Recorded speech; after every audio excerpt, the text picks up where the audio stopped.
প্রিয় ছাত্রছাত্রী, আজকের ক্লাসে আমরা আলোচনা করব ভারতীয় দর্শনের ক্রমবিকাশ।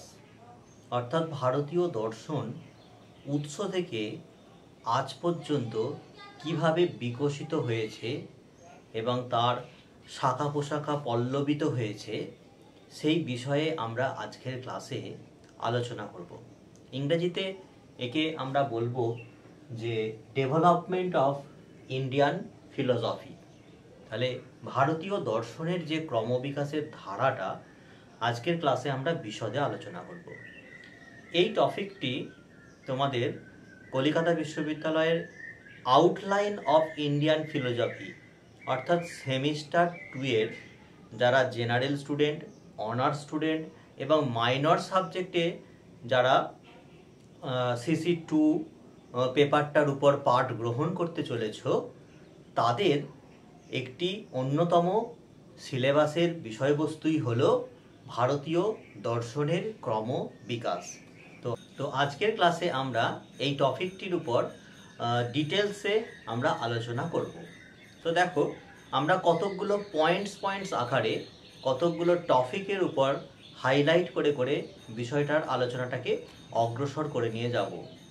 প্রথম হচ্ছে যে ভারতীয় যে দর্শন আর পাশ্চাত্য দর্শনের যে আবির্ভাব বা সূচনা একেবারে স্বতন্ত্র ধারায় হয়েছিল।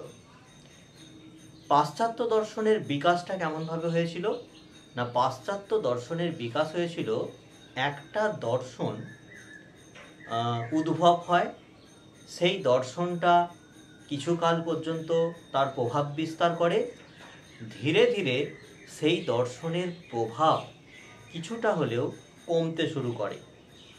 তখন অন্য একটা অপর একটি দর্শন সেই দর্শনের স্থানটাকে দখল করে নেয়। ঠিক আছে, এইভাবে পাশ্চাত্য দর্শন একটা প্রভাব যখন কমতে শুরু করে, তখন পাশ্চাত্য দর্শনের অপর আরেকটি দর্শন সেই জায়গাটাকে স্থান দখল করে। তাহলে এইভাবে ক্রমবিকাশ হয়ে আজকে পাশ্চাত্য দর্শনের আলোচনা বিকশিত হয়েছে। কিন্তু ভারতীয় দর্শন পাশ্চাত্য দর্শনের এরকম ধারায় কিন্তু বিকশিত হয়নি। ভারতীয় দর্শনটা সৃষ্টি হয়েছে কিভাবে না, ভারতীয় দর্শন একই সময়ে একই কালে সৃষ্টি না হলেও, অর্থাৎ বিভিন্ন কালে সৃষ্টি হলেও তারা কিন্তু পাশাপাশি সহাবস্থান করেছে। অর্থাৎ একটা দর্শনের প্রভাব কমে গেলে আর একটা দর্শন সৃষ্টি হচ্ছে, এরম কিন্তু ভারতীয় দর্শনের ইতিহাসে ঘটেনি। ভারতীয় দর্শন কাল অনুযায়ী বিভিন্ন যুগে বিভিন্ন সময়ে বিভিন্ন সম্প্রদায়ের আবির্ভাব হয়েছে বটে, কিন্তু তারা স্বতন্ত্র দার্শনিক চিন্তাভাবনায় স্বতন্ত্র ধারায় পাশাপাশি সহাবস্থান রূপে অবস্থান করেছে এবং অগ্রগতি লাভ করেছে। ঠিক আছে, তাহলে একটা দর্শনের সূচনা এবং সেই দর্শনের শেষ, তারপরে একটা দর্শনের সূচনা, এইভাবে ভারতীয় দর্শন সৃষ্টি হয়নি। ভারতীয় দর্শন বিভিন্ন কালে সৃষ্টি হলেও তাদের স্বতন্ত্র ধারাবাহিকতায় তারা বিকশিত লাভ করে এসেছে। তাহলে প্রথম বিষয়টা কি ভারতীয় দর্শনের ক্রমবিকাশে? 1 নম্বর, স্বতন্ত্র ধারাবাহিকতা।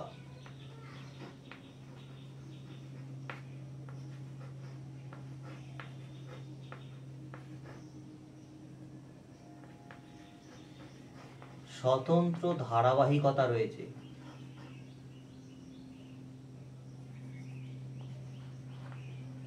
ভারতীয় দর্শনে কিন্তু পাশ্চাত্য দর্শন এরকম স্বতন্ত্র ধারাবাহিকভাবে নেই, পাশাপাশি অবস্থান করে নেই। একটা দর্শনের সমাপ্তি থেকে আর একটা দর্শনের, বা একটা দর্শনের সমাপ্তি বলবো না, একটা দর্শনের প্রভাব যখন কিছুটা হলেও লাঘব হয়েছে, তখন অপর একটা দর্শনের আবির্ভাব বা প্রয়োজন দেখা গেছে। 2 নম্বর কি, ভারতীয় দর্শন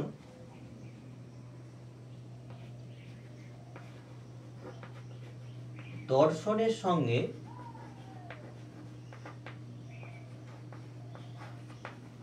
জীবনের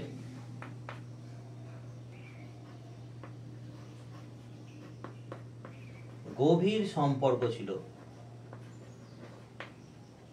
দেখো, ভারতীয় দর্শনের সাথে জীবনের একটা গভীর সম্পর্ক ছিল। এই যে পাশ্চাত্য দর্শন তত্ত্ব আলোচনা এবং সেই তত্ত্বের যে চর্চা হলো, সেই চর্চাটাকে চর্যায় পরিণত নেই। পাশ্চাত্য দর্শন হচ্ছে জ্ঞানের প্রতি অনুরাগ বা ভালোবাসা। আর ভারতীয় দর্শনের ধারাবাহিকতায় দেখা যায় যে ভারতীয় দার্শনিকরা শুধুমাত্র জ্ঞানের প্রতি বা জ্ঞান আরোহণ করেই তারা ক্ষান্ত হয়ে বসে যায়নি। যে উপলব্ধিতা বা জ্ঞান তারা আহরণ করেছেন, সেই তত্ত্বটিকে তারা বাস্তব জীবনে প্রয়োগ করেছেন। অর্থাৎ পাশ্চাত্য দর্শনে কি রয়েছে? পাশ্চাত্য দর্শনে শুধু রয়েছে তত্ত্ব আলোচনা, যাকে আমরা বলছি চর্যা। ঠিক আছে? আর ভারতীয় দর্শন দুটোর সমন্বয়ে গড়ে উঠেছে, চর্চা ও চর্যা। তাহলে চর্চা মানে হলো একটা তাত্ত্বিক উপলব্ধি, তাত্ত্বিক আলোচনা, আর চর্যা হচ্ছে সেই তাত্ত্বিক বিষয়টিকে, সেই উপলব্ধির বিষয়টিকে আমাদের ব্যবহারিক জীবনে প্রয়োগ করা বা ব্যবহারিক জীবনটাকে ওই তত্ত্ব উপলব্ধির সাথে মিলিয়ে পরিচালনা করা। তো ভারতীয় দর্শনে যেহেতু চর্চা এবং চর্যার সমন্বয় ঘটেছে, অর্থাৎ তত্ত্বকথা এবং সেই তত্ত্ব অনুযায়ী আমাদের জীবনযাপনের যে একটা অভ্যাস, যার জন্য ভারতীয় দর্শনের একটা দর্শন সৃষ্টি এবং শেষ, একটা দর্শনের সৃষ্টি হলো এবং শেষ হলো, তারপরে একটা ভারতীয় দর্শন সৃষ্টি হয়েছে, এরকম কিন্তু ধারাবাহিকতায় এরকমভাবে কিন্তু ভারতীয় দর্শনের বিকাশ ঘটেনি। ভারতীয় যে দর্শনটা সৃষ্টি হয়েছে, সেই দর্শনটা যে চর্চা করেছে, সেই চর্চার বিষয়টিকে তারা বাস্তব জীবনে, ব্যবহারিক জীবনে প্রয়োগ করেছে এবং তাদের একটা স্বতন্ত্র ধারাবাহিকভাবে তাদের দর্শনের ক্রমবিকাশ ঘটেছে। অপর আর একটা যে দর্শন সম্প্রদায় বা দর্শন, তারাও ঠিক একইভাবে পরবর্তী কোনো একটা কালে হয়তো সৃষ্টি হয়েছে, ধারাবাহিকতা অনুযায়ী তারাও যে জীবনবোধ উপলব্ধি করেছে, সেটাকে তারা তাদের ব্যবহারিক জীবনে প্রয়োগ করেছেন। যেমন ধরো, বৌদ্ধ দর্শনে গৌতম বুদ্ধ তার জীবন দর্শন থেকে যে চর্চা বা তত্ত্ব লাভ করলেন, সেই তত্ত্বকে তিনি ব্যবহারিক জীবনে প্রয়োগ করলেন। তার জীবনটাও সেই তত্ত্বের মাধ্যমে পরিচালিত হলো এবং তার অনুগামী যারা, তারাও কিন্তু তাদের এই গৌতম বুদ্ধের যে উপদেশাবলী, যে তাত্ত্বিক বিষয় বা দার্শনিক যে অনুভূতিগুলো, সেগুলোও তারা তাদের জীবনে প্রয়োগ করলেন। ঠিক আছে? আজ পর্যন্ত সেই বৌদ্ধ সম্প্রদায় আজও অব্যাহত রয়েছে কিন্তু। ঠিক আছে? তাহলে বৌদ্ধ দর্শন, জৈন দর্শন, যে প্রত্যেকটা ভারতীয় দর্শন সম্প্রদায় রয়েছে, তারা তাদের স্বতন্ত্র উপলব্ধি থেকে জীবনযাপন করেছেন এবং সেই জীবনযাপনের যারা অনুগামী হয়েছেন তারাও তাদের জীবনেতে সেই তাত্ত্বিক বিষয়গুলোকে প্রয়োগ করেছেন, অর্থাৎ চর্চা করেছেন। এই কারণে একটা দর্শনের সূচনা এবং তার পরিসমাপ্তির পরে কিন্তু ভারতীয় আরেকটা দর্শন সৃষ্টি হয়েছে, এইভাবে কিন্তু নয়। ভারতীয় দর্শন স্বতন্ত্র ধারায় অব্যাহত আজও পর্যন্ত রয়ে গেছে। 3 নম্বর যে পয়েন্টস নিয়ে আমরা আলোচনা করব, সেটা হলো ভারতীয়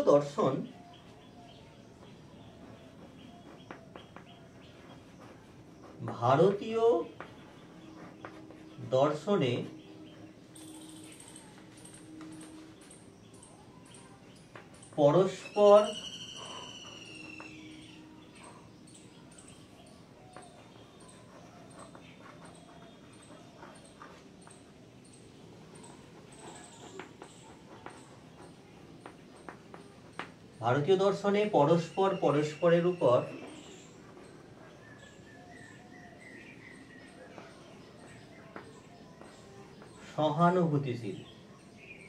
সহানুভূতিশীল বা বলতে পারি প্রভাব বিস্তার করেছে।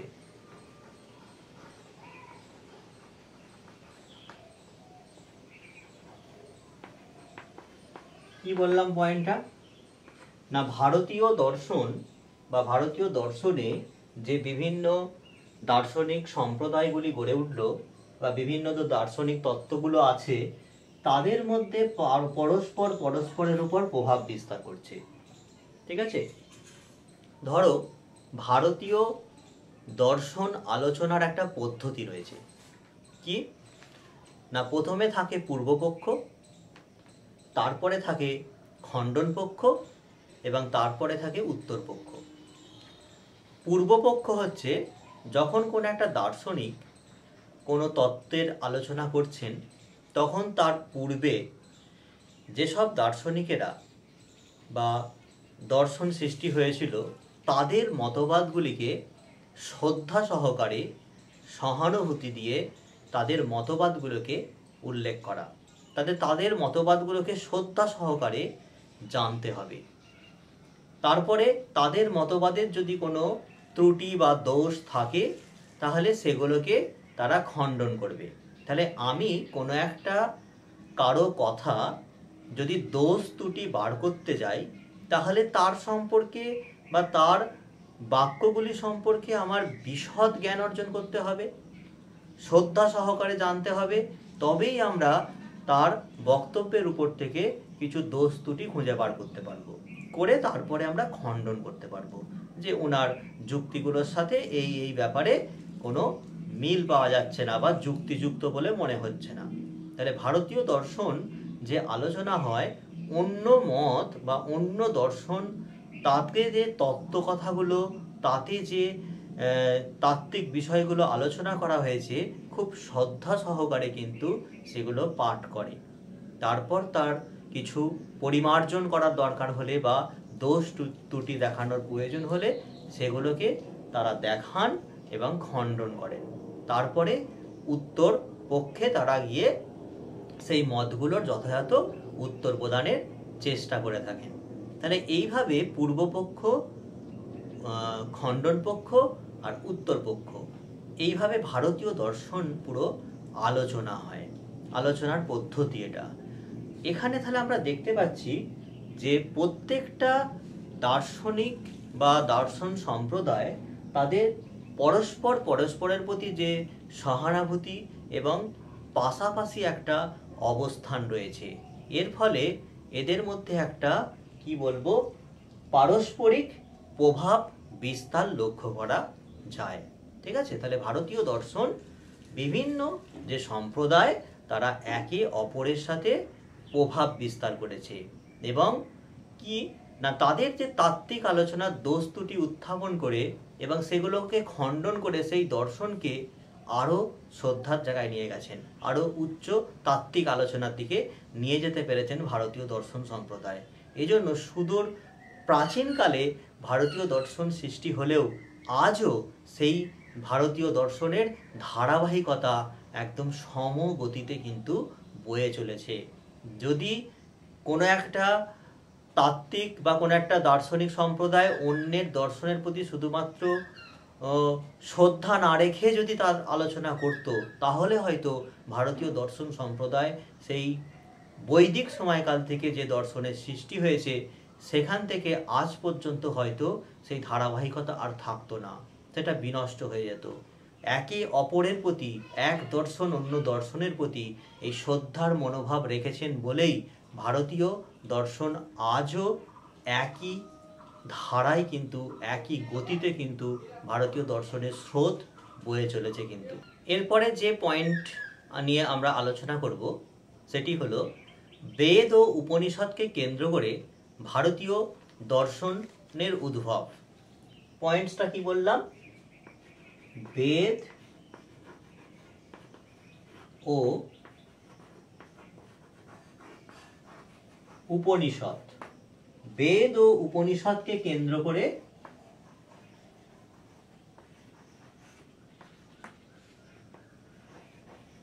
ভারতীয়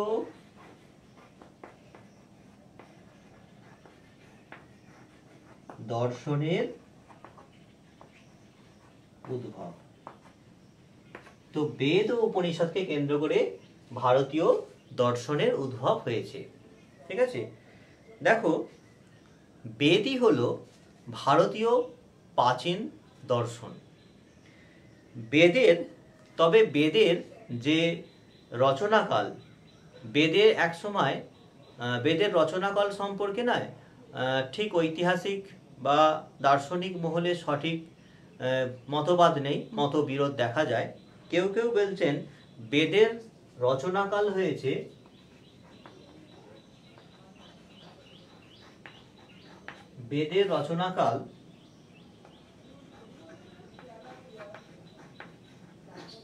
খ্রিস্টপূর্ব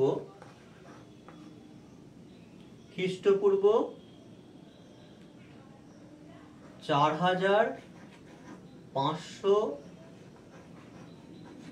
অব্দ থেকে 2500 অব্দ। তাহলে কেউ কেউ কোনো পণ্ডিত বলছেন যে বেদের রচনাকাল খ্রিস্টপূর্ব 4500 অব্দ থেকে 2500 অব্দ, এই সময়কালের মধ্যে। তাহলে ভারতীয় দর্শন যদি বেদ উপনিষদকে কেন্দ্র করে যদি গড়ে ওঠে, তাহলে ভারতীয় দর্শনের উদ্ভবের সময়কাল তাহলে আনুমানিক খ্রিস্টপূর্ব 4500 অব্দ থেকে 2500 অব্দ পর্যন্ত। ঠিক আছে? তো জার্মান পণ্ডিত ম্যাক্স মুলার তিনি বলছেন, তিনি একটু অন্য মত দিচ্ছেন। জার্মান পণ্ডিত ম্যাক্স মুলার তিনি বলছেন কখন?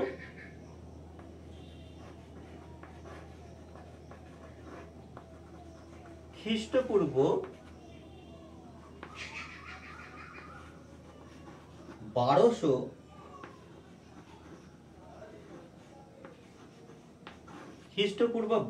শতাব্দী থেকে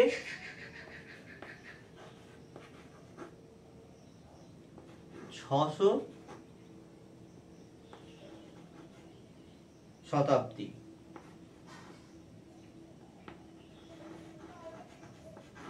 এই বক্তব্যটা কার? জার্মান পণ্ডিত ম্যাক্স মুলার। ইনি হলেন জার্মান পণ্ডিত। তাহলে এইভাবে আমরা দেখছি যে বেদের যে রচনাকাল, এই নিয়ে কিন্তু অনেক মতবাদ রয়েছে। তার মধ্যে আমরা মোটামুটি এই দুটো আলোচনা করলাম, যে ম্যাক্স মুলার জার্মান পণ্ডিত তিনি বলছেন খ্রিস্টপূর্ব 1200 শতাব্দী থেকে 600 শতাব্দী, এই সময়কালের মধ্যে নাকি বেদের রচনা হয়। বেদের এবং সেইখান থেকেই বৈদিক ওই সাহিত্য থেকেই কিন্তু আমাদের ভারতীয় দর্শনের সৃষ্টি হলো। তাহলে ভারতীয় দর্শনের রচনাকাল এইগুলো আনুমানিক আমরা কিন্তু করতে পারছি। এখানে আরেকটু বিষয় আমরা এখানে ডিটেলসে আলোচনা করব, যে ডক্টর সর্বপল্লী রাধাকৃষ্ণান তিনি তার গ্রন্থে, ইন্ডিয়ান ফিলোসফি গ্রন্থে, তিনি এই বৈদিক সময়কাল থেকে অর্থাৎ ভারতীয় দর্শনের যে ক্রমবিকাশের কাল পর্যায়, তাকে 4টে পর্যায়ে বা স্তরে কিন্তু ভাগ করেছেন। সেই স্তরগুলো আমরা এখন এই আলোচনার মধ্যে একটু দেখে নেব। তাহলে ডক্টর সর্বপল্লী রাধাকৃষ্ণান তার ইন্ডিয়ান ফিলোসফি গ্রন্থে ভারতীয় দর্শনের ক্রমপর্যায়ের ক্রমবিকাশের 4টে স্তরের কথা বলেছেন। সেই 4টি স্তর কি? এক হলো বৈদিক যুগ।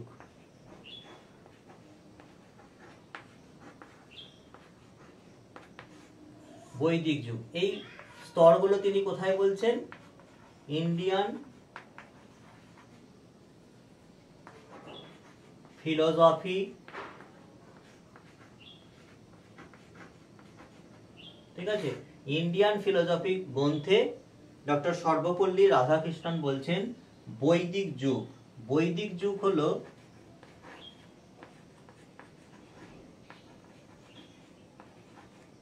খ্রিস্টপূর্ব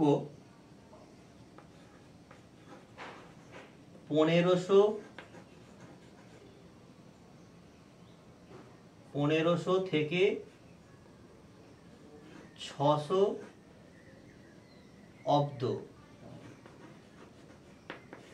এটাকে তিনি বলছেন বৈদিক যুগ, যে যুগেই সৃষ্টি হয়েছিল বৈদিক সাহিত্য, এবং সেই বৈদিক সাহিত্যই ভারতীয় দর্শনের প্রথম সৃষ্টি বা রচনা বা উদ্ভব বলে ধরা হয়। কিন্তু তারপরে দ্বিতীয় স্তরটি হলো মহাকাব্যের যুগ। আচ্ছা, এই বৈদিক যুগে কিন্তু বেদ, উপনিষদ এইসব প্রসঙ্গ কিন্তু চলে আসছে। মহাকাব্যের যুগে কি হলো? মহাকাব্যের যুগের সময়কাল হচ্ছে, এখানে দেখো 600 অব্দ পর্যন্ত শেষ হচ্ছে, এটা খ্রিস্টপূর্ব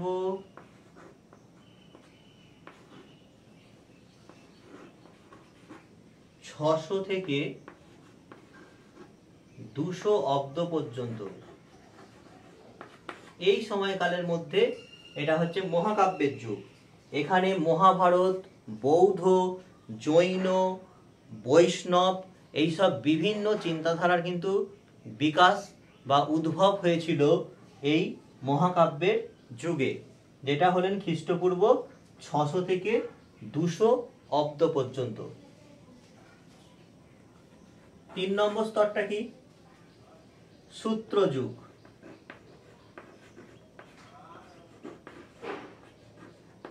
এই সময়কালটা হচ্ছে 200 অব্দ থেকে খ্রিস্টপূর্ব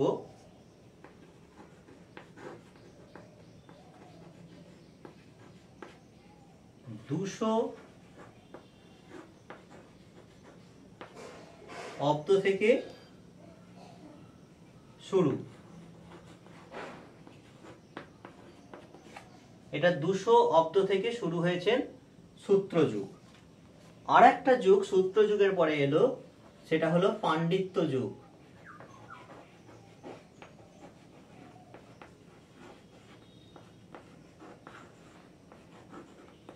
পাণ্ডিত্য যুগটা 2য় শতাব্দী থেকে শুরু হয়।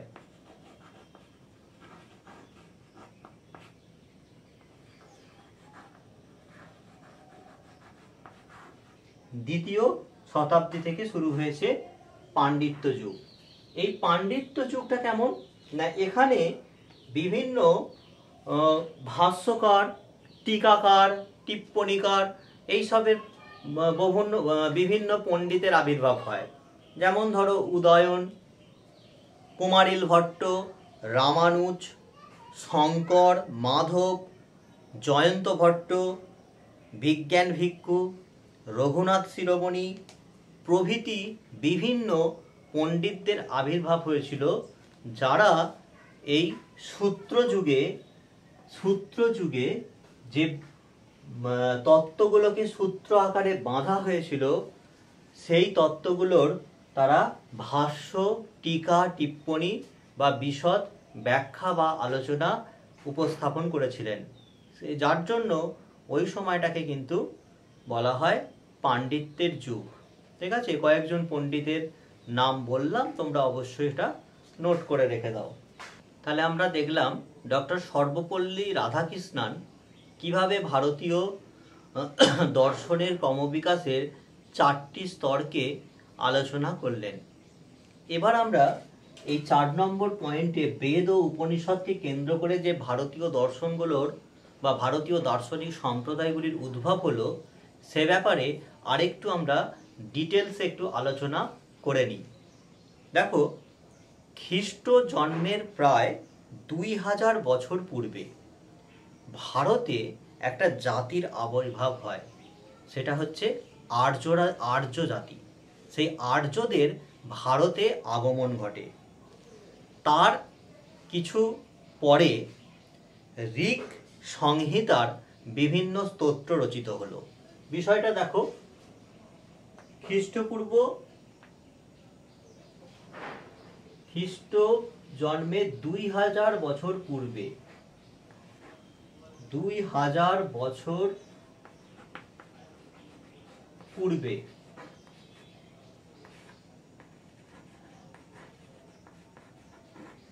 খ্রিস্ট জন্মে ভারতে এলেন কারা? আর্যরা। এই আর্যরা আসার পরে কিছুকাল পরে রচিত হলো ঋক সংহিতা। ঋক সংহিতার স্তোত্রগুলি রচনা করা হলো। এই ঋক সংহিতার এই যে স্তোত্রগুলি, এই স্তোত্রগুলিতেই ভারতীয় দার্শনিক চিন্তার প্রথম সূত্রপাত হয়। এখানেই ভারতীয় দর্শন চিন্তার সূত্রপাত হয়।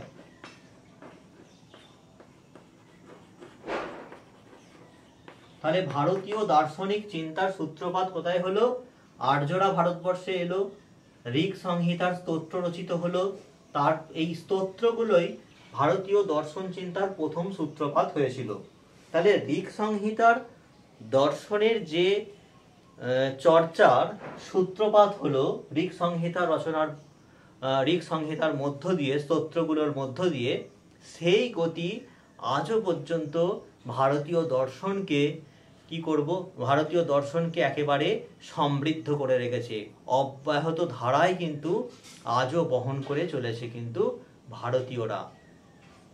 ঠিক আছে, তাহলে এইভাবে দেখা গেল যে ঋক বৈদিক যুগে যে বৈদিক সাহিত্য সৃষ্টি হলো, সেখান থেকে ভারতীয় দর্শনের কিন্তু একটা উদ্ভব লক্ষ্য করা যাচ্ছে। কিন্তু বিভিন্ন পণ্ডিতগণ মনে করেন যে গৌতম বুদ্ধ তিনি দেহ রক্ষা করেছিলেন 487 খ্রিস্টপূর্বাব্দে।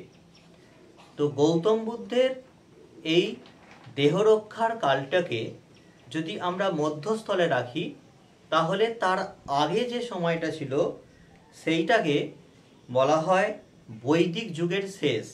তার মানে 487, এই যে বৈদিক যুগ, বৈদিক যে সাহিত্য তৈরি হলো,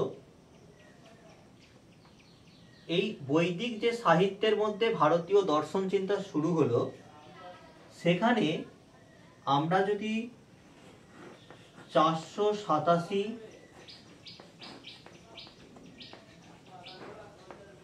খ্রিস্টপূর্বকে যদি একটা মধ্যস্থলে রাখি,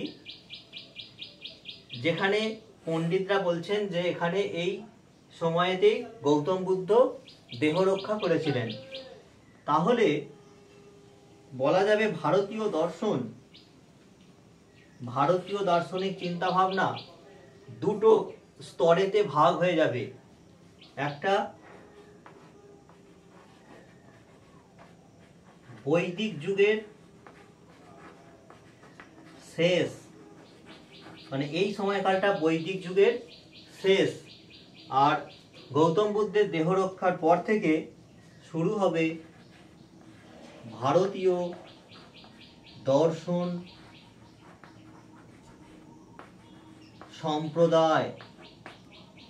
তাহলে বৈদিক যুগের শেষ হলো এই সময় পর্বে, আর ভারতীয় যে বিভিন্ন দার্শনিক সম্প্রদায়গুলো তৈরি হলো, সেই ভারতীয় দার্শনিক সম্প্রদায়গুলো ঠিক গৌতম বুদ্ধের দেহ রক্ষার পর থেকে বিভিন্ন দার্শনিক সম্প্রদায়গুলো আবির্ভাব হলো।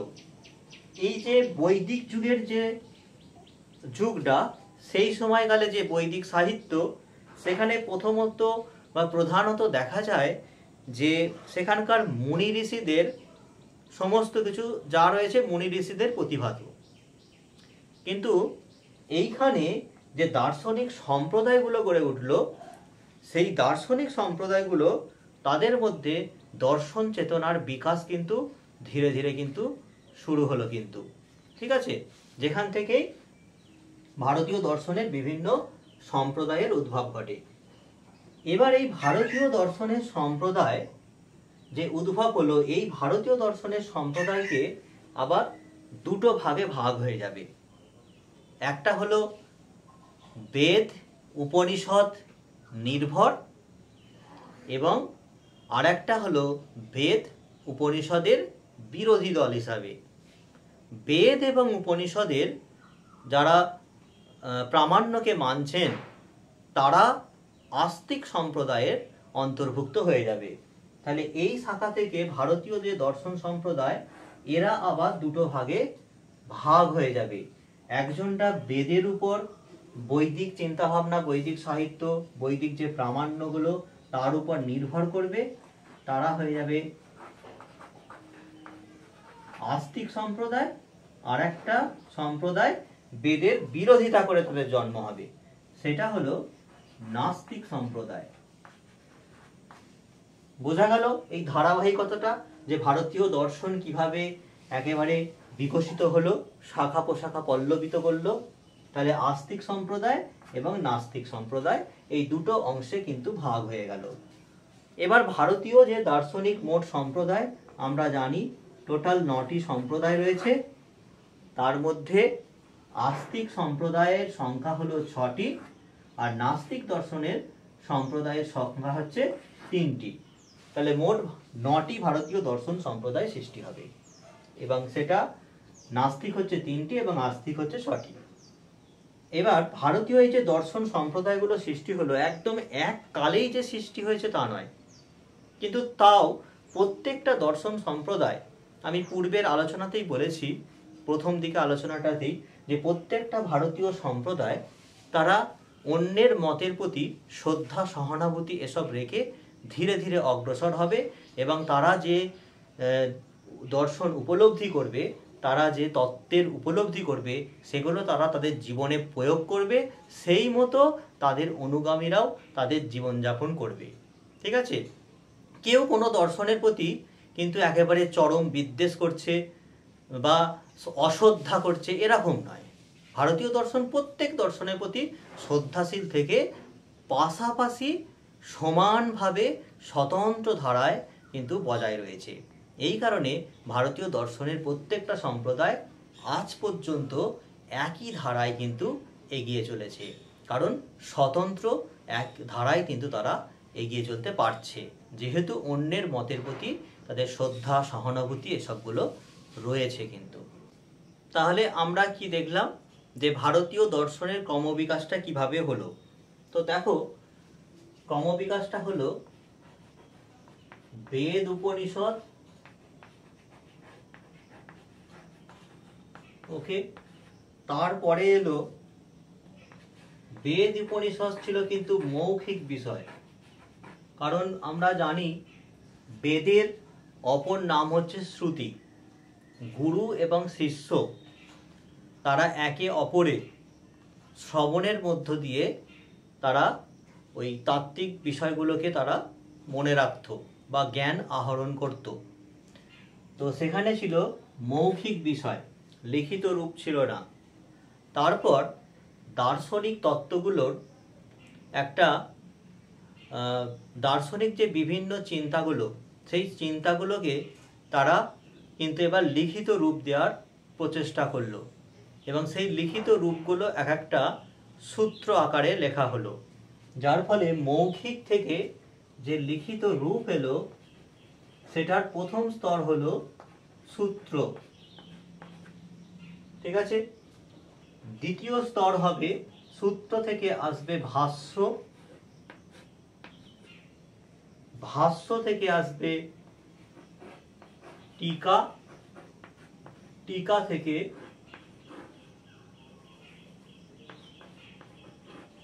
টিপ্পনী।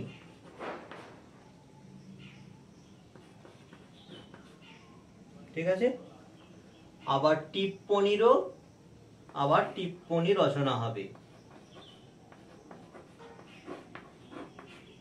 তাহলে একদম ক্রমবিকাশের ধারাটাকে যদি আমরা একদম সংক্ষিপ্ত আকারে দেখি, তাহলে প্রথম হচ্ছে বৈদিক সাহিত্য, বেদ উপনিষদ, সেখানে মৌখিক ভাষা ছিল, শ্রুতি ছিল, সেখান থেকে এবার লিখিত রূপ গ্রন্থ প্রদান করা হলো, সেটা সূত্র আকারে। সেই সূত্রগুলোর থেকে আবার আসবে ভাষ্য, ভাষ্য থেকে আসবে টিকা, টিকা থেকে টিপ্পনী, সেই টিপ্পণীরও আবার টিপ্পনী রচনা হলো। প্রথম আমরা দেখব বেদ উপনিষদ, তো দেখলাম, প্রথম দেখব ক্রমবিকাশের ধারায় সূত্র। সূত্রটা কি? দেখো, সূত্র মানে হচ্ছে সুতা। যে সুতার মাধ্যমে আমরা যদি কিছু ফুল আনি তুলে এবং ফুলের যে মালা তৈরি করি, সেই ফুলগুলোকে একটা সুতা দিয়ে কি করা হয়, পরপর সাজানো হয় সেই সুতাতে, এবং সেটাই মালার আকৃতি ধারণ করে। অর্থাৎ বিভিন্ন যে চিন্তা ভাবনাগুলো, সেই চিন্তা ভাবনাগুলো যদি এক জায়গায় একত্রিত করা হয়, ওই মালার মতো যদি একটা বদ্ধ করা হয়, তখন সেটাকে বলা হয় সূত্র। অর্থাৎ সূত্র মানে হলো স্মৃতি সহায়ক বিভিন্ন বাক্য।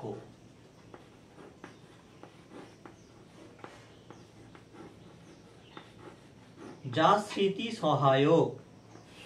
সূত্র মানে সুতো নয়, সুতা নয়, সূত্র মানে হচ্ছে স্মৃতি সহায়ক এক একটা বাক্য।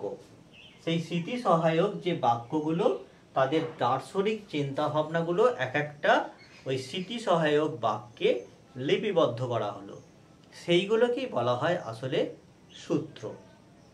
তো ভারতীয় যে আমরা দর্শন দেখলাম, ভারতীয় দার্শনিক যে সম্প্রদায় সৃষ্টি হলো গৌতম বুদ্ধের মারা যাওয়ার পর থেকে, ভারতীয় দর্শন যে সম্প্রদায় সৃষ্টি হয়েছে, বিভিন্ন পণ্ডিতরা তা মনে করেন, সেখানে আস্তিক যে দর্শন সম্প্রদায়, এই আস্তিক 6টা দর্শন যে সম্প্রদায়, সেটা হলো ষোড়সূত্রের আবির্ভাব ঘটে। সেই যে আস্তিক সম্প্রদায়গুলো,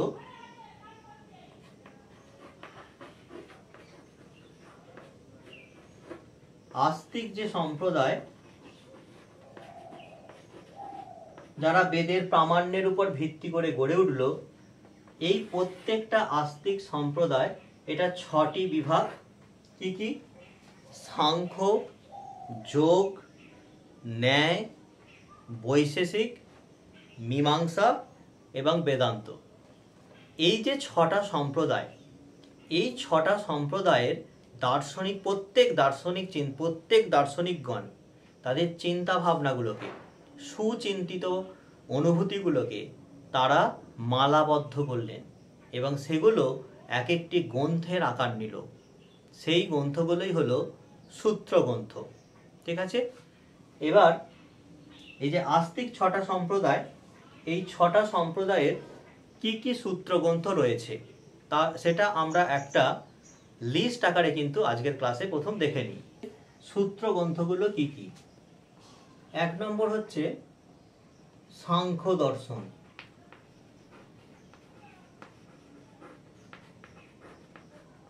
সাংখ্য দর্শন প্রতিষ্ঠা করলেন মহর্ষি কপিল। তিনি তার সুচিন্তিত তাত্ত্বিক বা অনুভূতিগুলো তিনি একটা গ্রন্থে এই সূত্র আকারে মালাবদ্ধ করলেন। সেই গ্রন্থটার নাম হলো সাংখ্য সূত্র। ঠিক আছে? বুঝতে পারছো ধারাবাহিকতাটা কোথা থেকে আসছে? মৌখিক রূপ থেকে এবার ভারতীয় দর্শন এবার সূত্র দর্শনের দিকে গেল। 2 নম্বর হচ্ছে যোগ দর্শন।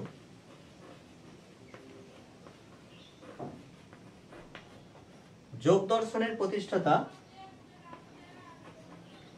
মহর্ষি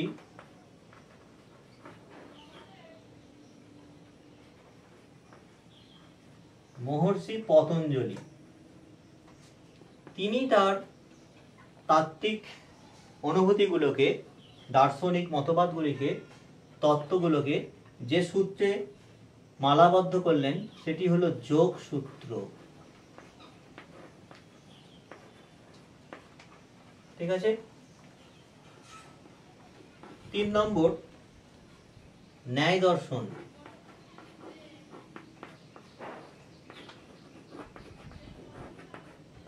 ন্যায় দর্শন হচ্ছেন মহর্ষি গৌতম।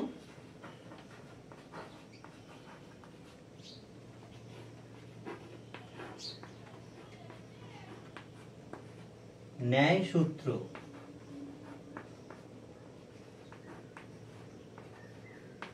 ঠিক আছে? 4 নম্বর সম্প্রদায় হলো বৈশেষিক দর্শন।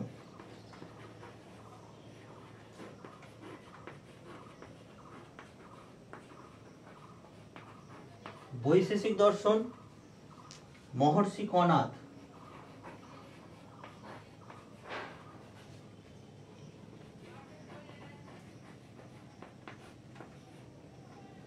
আচ্ছা, এই সূত্র গ্রন্থের নাম কি?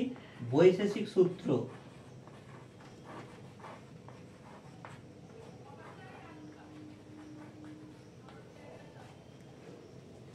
পাঁচ নম্বর মীমাংসা দর্শন।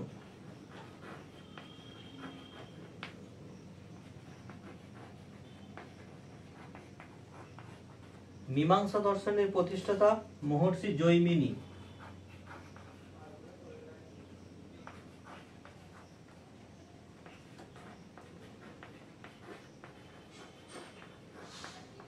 জৈমিনীর সূত্র গ্রন্থের নাম হলো মীমাংসা সূত্র।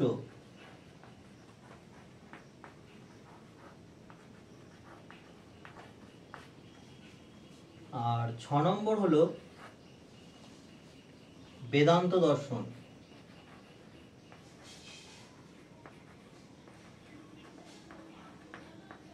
বেদান্ত দর্শন হলেন বাদরায়ণ মুনি।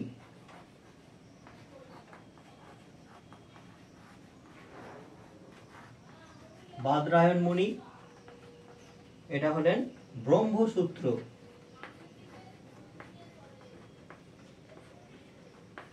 ঠিক আছে, তাহলে সূত্র গ্রন্থে আমরা দেখলাম স্মৃতি সহায়ক বিভিন্ন বাক্য, সেগুলো এক একটা গ্রন্থ আকার ধারণ করলো। আস্তিক সম্প্রদায় 6টি গড়ে উঠল।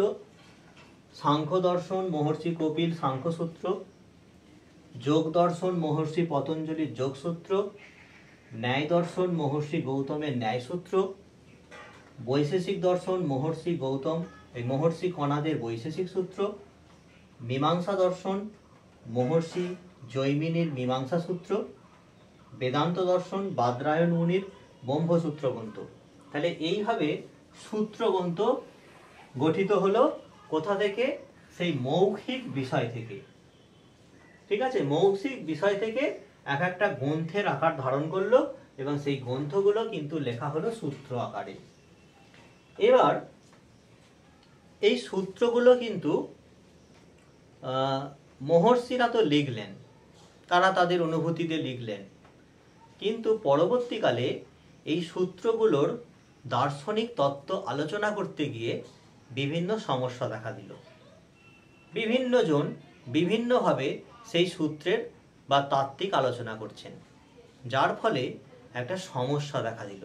এবং পরবর্তী আরেকটা বিষয় হচ্ছে যে এই সূত্রগুলো মহর্ষিদের বোঝার পক্ষে হয়তো ঠিক আছে, কিন্তু পরবর্তী অনুগামীরা, সেই শিষ্যরা, তারা অনেকেই কিন্তু হয়তো এই তত্ত্বের তাৎপর্য উপলব্ধি করতে পারবে না। তাহলে সূত্র আকারে গ্রন্থগুলো থাকলে কিন্তু সেটা মহর্ষিদের জ্ঞানের পরিধির মধ্যেই সীমাবদ্ধ থেকে যাবে, পরম্পরায় সেটার বিস্তার লাভ করতে বা বিকশিত হতে পারবে না। সেই কারণে সূত্রগুলোর যাতে সঠিক ব্যাখ্যা হয় এবং যাতে পরম্পরাভাবে সেই সূত্রগুলো যাতে মানুষ অনুধাবন করতে পারে, সেই কারণে পরবর্তীকালে তৈরি হলো কি? ভাষ্য। ভাষ্য মানে কি? ভাষ্য হলো সূত্রের থেকে অপেক্ষাকৃত বেশি একটা আলোচনা, সূত্রের থেকে অপেক্ষাকৃত বেশি ব্যাখ্যা, সেটাই হলো ভাষ্য গ্রন্থ। কি কি? তাহলে 2 নম্বর চলে এলো ভাষ্য।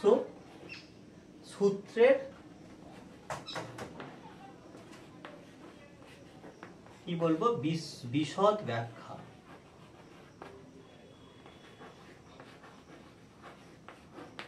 সূত্রের বিশদ ব্যাখ্যা হলো ভাষ্য গ্রন্থ। এবার এখানে আমরা এই যে 6টা সূত্র দর্শন, ষোড় সূত্র দর্শন, যেটাকেই ভারতীয় দর্শনের আস্তিক এই 6টা সম্প্রদায়কে ষোড় দর্শন বলা হয়, বা আমরা বলতে পারি ষোড় সূত্র দর্শন। এই 6টি যে ষোড় সূত্র দর্শন রয়েছে, তাদের থেকে কি কি ভাষ্যগ্রন্থ আবির্ভাব হলো সেগুলোও আমরা এইভাবে একটু ডায়াগ্রাম আকারে কিন্তু আমরা ক্লাসে একটু বুঝে নিই। দেখো, এক নম্বর সূত্রগ্রন্থ কি? সাংখ্য দর্শনের সাংখ্য সূত্র। ঠিক আছে, এর ভাষ্যগ্রন্থ, আমরা তো সূত্রগ্রন্থ কে কে রচনা করেছে দেখলাম, এবং সেই সূত্রগ্রন্থের উপর যে ভাষ্য বিশদ যে ব্যাখ্যাগুলো আলোচনা করা হচ্ছে সেই ভাষ্যগ্রন্থ অর্থাৎ সাংখ্য দর্শনের উপর ভাষ্যগ্রন্থ লিখছেন বাচস্পতি মিশ্র।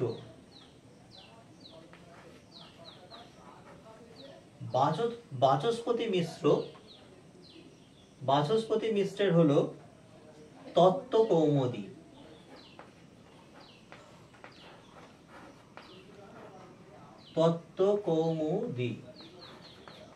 বাচস্পতি মিশ্রে।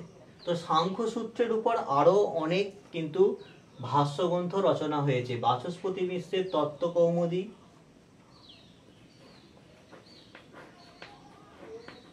গৌড়পাদের সাংখ্য কারিকা ভাষ্য। ঠিক আছে, এক নম্বর দেখলাম সাংখ্য সূত্রের উপর বাচস্পতি মিশ্রের, দু নম্বর হচ্ছে গৌড়পাদের সাংখ্য কারিকা ভাষ্য, তিন নম্বর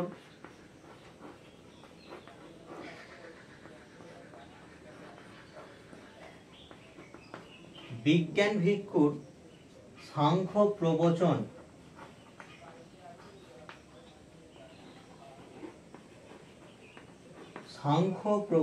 ভাষ্য। ঠিক আছে, চার নম্বর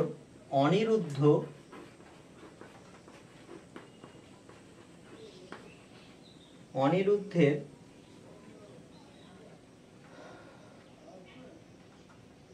সাংখ্য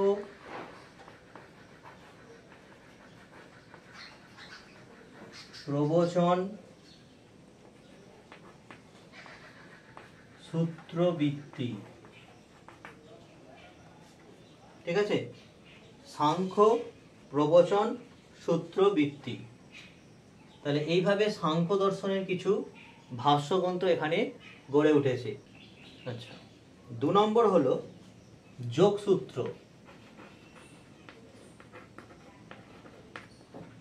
যোগসূত্রের উপর ভাষ্য রচনা করেছেন বেদব্যাস। ভাষ্য রচনা করেছেন, তার নাম হচ্ছে ব্যাস ভাষ্য। ওকে। তিন নম্বর সম্প্রদায় ন্যায় সূত্র।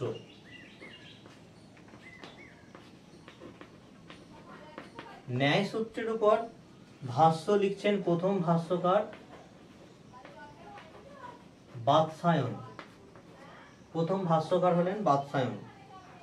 ন্যায় ভাষ্য। ঠিক আছে, ন্যায় ভাষ্য। ন্যায় সূত্রের উপর আরো অনেক ভাষ্য আছে, যেমন ধরো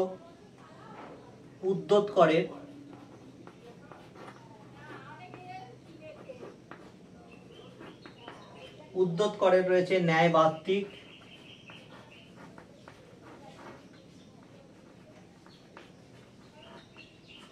ঠিক আছে, তো উদ্যোতকরের ন্যায়বাত্তিক,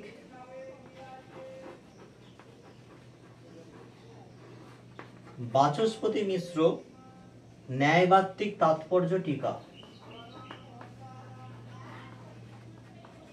ন্যায়বাত্তিক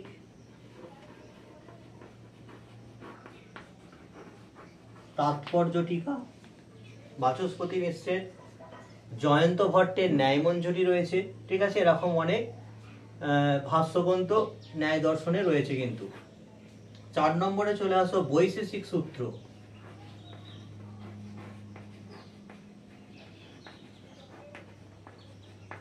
বৈশেষিক সূত্র এর ভাষ্য গ্রন্থকার হলেন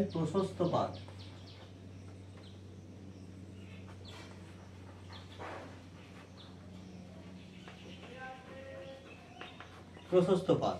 বৈশেষিক সূত্রের ভাষ্যগ্রন্থের নাম হচ্ছে পদার্থ ধর্ম সংগ্রহ।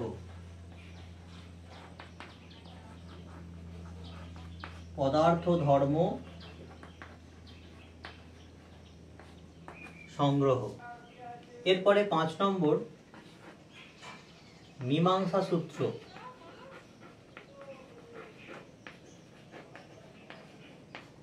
মীমাংসা সূত্র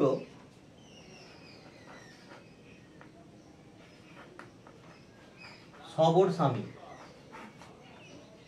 সবর স্বামীর সবর ভাষ্য। ওকে। আর 6 নম্বর হচ্ছে ব্রহ্মসূত্র। ব্রহ্মসূত্রের উপর আবার অনেকে ভাষ্য রচনা করেছেন, যেমন শঙ্করাচার্যের শারীরক ভাষ্য,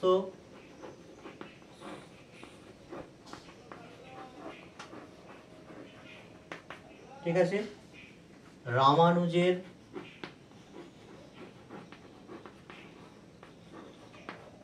শ্রীভাষ্য,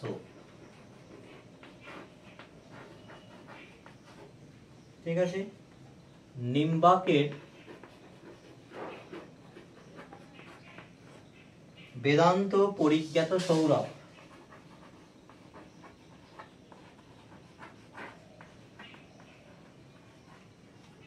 পরিজ্ঞাত সৌরভ, মাধবাচার্যের মাধব ভাষ্য, ঠিক আছে, আর বল্লভাচার্যের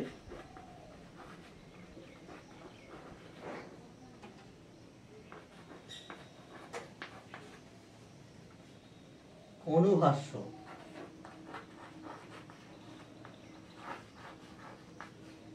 ঠিক আছে, তারা আমরা দেখলাম এই যে সূত্র গ্রন্থগুলো যাতে সকলের কাছে বোধগম্য হয় সেই কারণে ভাষ্যগ্রন্থ রচনা হলো, সূত্রের বিশদ ব্যাখ্যা করা হলো, এবং এইভাবে 6টা সম্প্রদায়ের বিভিন্ন ভাষ্য গ্রন্থাগার এবং সেই ভাষ্য গ্রন্থগুলোর নাম আমরা এখানে বিশদভাবে একটু আলোচনা করে নিলাম। তাহলে এইভাবে আমরা দেখলাম যে আস্তিক সম্প্রদায়গুলোর কিন্তু ভাষ্যগ্রন্থ অগ্রসর হলো। এবার ভাষ্যগ্রন্থের উপরেও আরো বিশদ বিভিন্ন ব্যাখ্যা করা হলো, সেগুলো হচ্ছে টিকা, টিকা গ্রন্থ, এবং টিকার উপরেও আরো ব্যাখ্যা করা হলো, সেগুলো টিপ্পনী, টিপ্পনির উপরেও আরো ব্যাখ্যা করা হলো, মানে টিপ্পনির উপর টিপ্পনী দেওয়া হলো।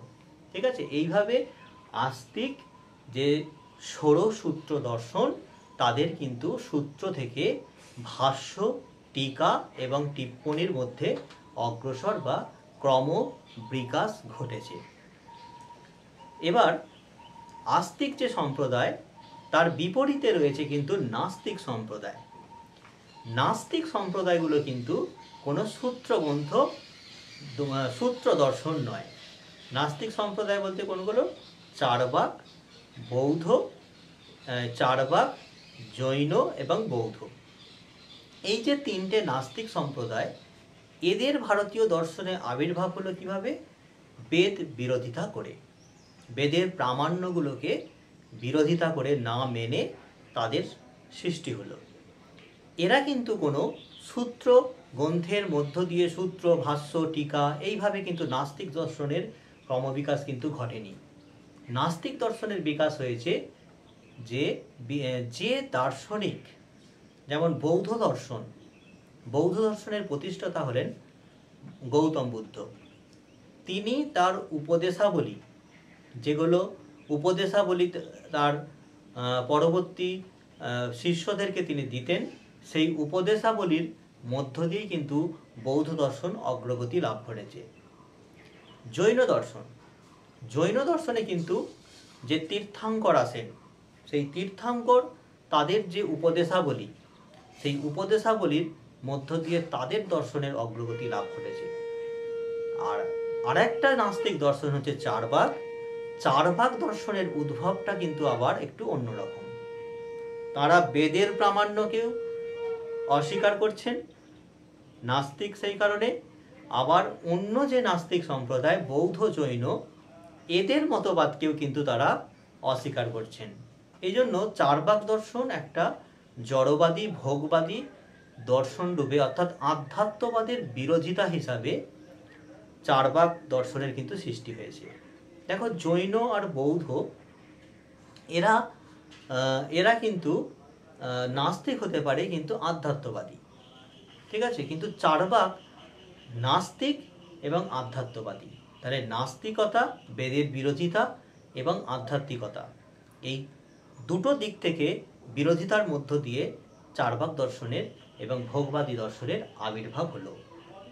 এটাই আমাদের কাছে রহস্যজনক এবং গবেষণার বিষয় যে ভারতের মতো এরকম আধ্যাত্মিকতার দেশে সহাবস্থান ত্যাগ, অন্য মতের প্রতি একটা শ্রদ্ধাশীলতা, সেই দর্শন, সেই জায়গা থেকে চার্বাক নামক একটা জড়বাদী দর্শনের কিভাবে আবির্ভাব হলো, ঠিক আছে, এটা একটা দীর্ঘ গবেষণার বিষয়রূপে রয়েছে কিন্তু। তাহলে আমরা দেখলাম যে ভারতীয় দর্শন সেই ঋগ বৈদিক সময়কাল থেকে একেবারে কিভাবে আজকে সমান স্বতন্ত্র প্রত্যেকটা দর্শন সম্প্রদায় স্বতন্ত্র ধারায় আজ পর্যন্ত কিভাবে সমান গতিতে অব্যাহত রয়েছে। তাহলে একদম সূচনার শেষে বলে দিই, ভারতীয় দর্শনের বেদের চিন্তাভাবনা, তারপর সেটা মৌখিক বিষয় হলো সূত্র, ভাষ্য, টিকা, টিপ্পনী, এইসবের মধ্য দিয়ে ভারতীয় দর্শন একটা অগ্রগতি লাভ করলো। আর নাস্তিক দর্শনে যে দার্শনিক যে দর্শনগুলো গড়ে উঠলো নাস্তিক যে সম্প্রদায়ের, তাদের ক্রমবিকাশ ঘটলো তাদের দর্শন যে প্রতিষ্ঠাতা তার উপদেশাবলীর উপর ভিত্তি করে কিন্তু।